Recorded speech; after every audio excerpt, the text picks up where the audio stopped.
Let's talk about enterprise architecture. We're going to tackle a really big question today. Is the TOGAF standard a heavy anchor that holds businesses back, or is it actually a powerful engine that drives change? Let's dive in and figure it out. Okay, let's just get right to it. You've probably heard this before, right? A lot of people hear the word TOGAF and they immediately think it's this super complex, super rigid process that just can't keep up with how fast business moves today. But is that really a fair criticism? Yeah, this is the main knock against it. The reputation it gets is for being this massive, one-size-fits-all instruction manual.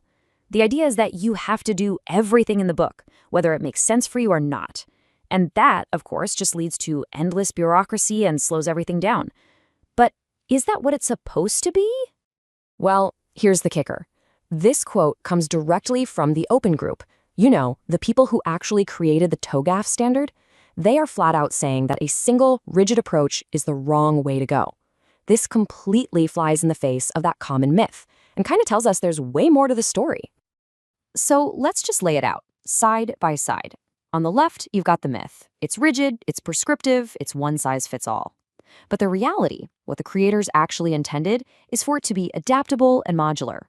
The source material calls it a starter set. Think about that. It's a foundation for you to build on, not a cage you're supposed to be trapped in. So if the framework is the starter set, then what's the engine that makes it all run? Well, that's the Architecture Development Method, or the ADM. This is the core process, the real how-to guide for building that bridge between your business strategy and your technology. At first glance, it looks like a pretty comprehensive cycle of phases. Here's a look at the first half of that cycle. Now, it all kicks off with the preliminary phase, and you're going to want to remember that one. It's the secret sauce here. We'll come back to it. From there, it moves pretty logically, right? You start with a big picture vision, then you dig into the business, the information systems, the technology, and then you start spotting opportunities. It's a path from a big idea to a concrete possibility. And the second half of the cycle, well, that's all about execution. You're planning the migration, you're making sure there's good governance, and you're managing change over the long haul. And see how requirements management is sitting right there in the middle, connecting everything? Now, looking at this whole thing, you can see why someone might think, whoa, that's a lot. But the key is you are absolutely not supposed to follow this blindly. Which, of course, leads us to the critical question. If the ADM is this powerful engine, how do you stop it from turning into a slow, bureaucratic machine that just grinds everything to a halt? How do you get all that power without all the weight? And the answer has been hiding in plain sight this whole time, right at the very beginning of the ADM, the preliminary phase. This isn't just a warm-up, folks. This is the dedicated, explicit step where you are meant to tailor the entire framework to your organization. This is where you decide how much or how little of the framework you're actually going to use. It's the control panel. So what does tailoring actually look like? Well, it's about making smart, practical decisions before you even start. You're lining up the process with business cycles that already exist, not making up new ones. You're asking tough questions to define the scope, like what problem are we really trying to solve? Who are the stakeholders, and what do they actually need to know to make a decision?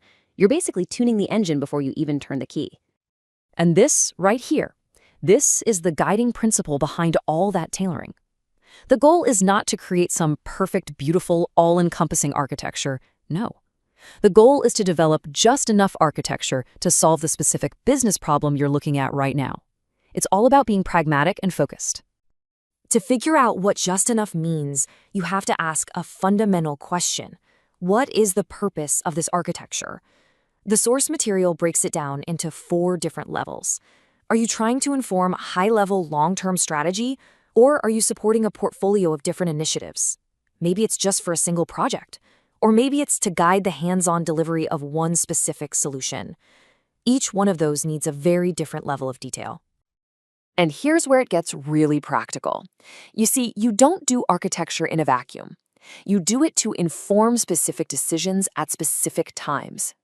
And as you can see here, each of those 4 purposes we just talked about aligns perfectly with a key phase in a typical business budget cycle. Let's just walk through that because this is huge. Way up front during budget planning, you're using architecture to support your big picture strategy. Then, when you're preparing the budget, architecture helps you organize your portfolio. When it's time to allocate money to a specific project, architecture makes sure it fits. And finally, during budget control, architecture guides the actual delivery. The key takeaway? The architecture work happens before the decision gets made. And honestly, this quote from the source material just sums it all up perfectly. The value of architecture isn't about being technically perfect. Its value comes from being timely and useful, from helping the business make smarter choices. A good enough architecture that gets there on time is infinitely better than a perfect one that shows up too late. So, we'll leave you with this question to think about. When it comes to frameworks like the TOGAF standard, is your organization just adopting them wholesale and getting weighed down by that anchor? Or are you taking the time to truly adapt them, to tune that powerful engine so it fits your needs and drives real effective change? Because the answer to that question makes all the difference.